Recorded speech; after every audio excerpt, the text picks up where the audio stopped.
Should you do a fluid flush on your high mileage automatic transmission? Most sources will tell you no. Why?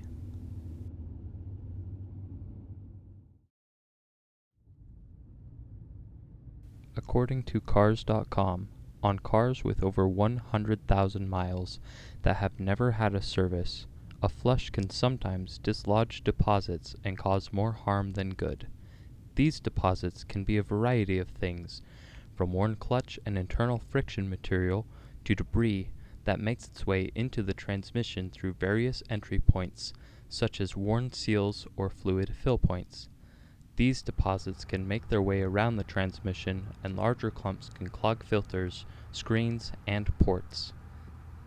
The leading cause for transmission failure is fluid issues. The fluid in your transmission acts as both a lubricant and a coolant.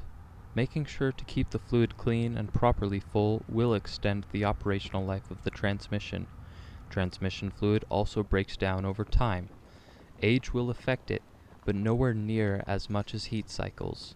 Modern fluids are robust, but after so many cycles of hot and cold, the lubricants will start to break down and lose effectiveness. Low fluid can be even more harmful than old or dirty fluid. Not all fluids are the same. While some are cross-compatible, the safest option is to use the manufacturer-recommended fluid type. Using the wrong fluid can damage the transmission faster than just leaving dirty fluid in the transmission until the correct type can be obtained. This is Rattle, my 1995 Ford Explorer. While I didn't get exact, or really any, service history when I got Rattle, it had just over 250,000 miles.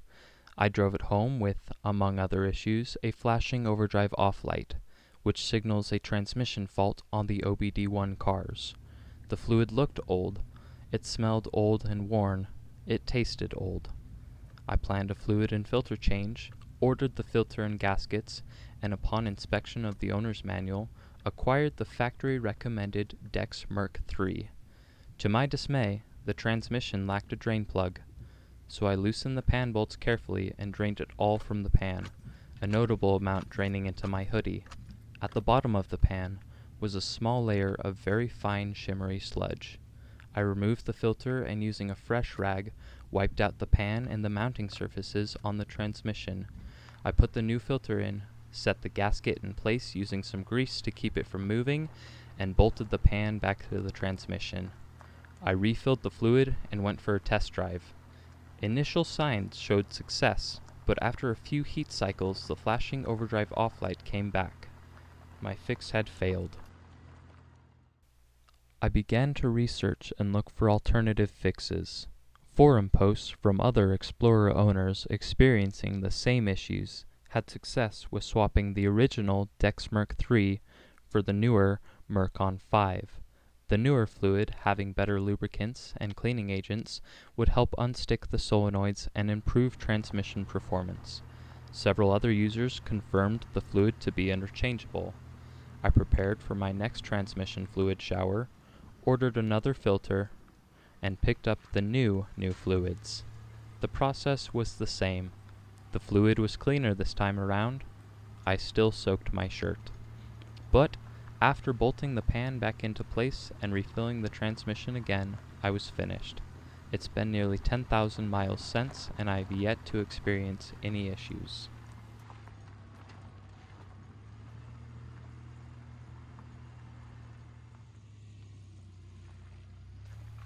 Which brings us back to the original question. Should you flush your transmission? In my opinion, yes. You should absolutely make sure your vehicle's fluids are in good condition and change them when they wear out or get contaminated to give your vehicle's components the most protection possible. However, a fluid flush, or a drain and fill, however you want to call it, will not fix damage. No amount of fluid can replace or rebuild worn-out components. You should also use caution with cleaning, making sure any product or water is evaporated or wiped away before it becomes a contaminant to your new fluid. But having the proper clean fluids in the right amounts can help protect and lessen wear in the first place. Thank you for watching.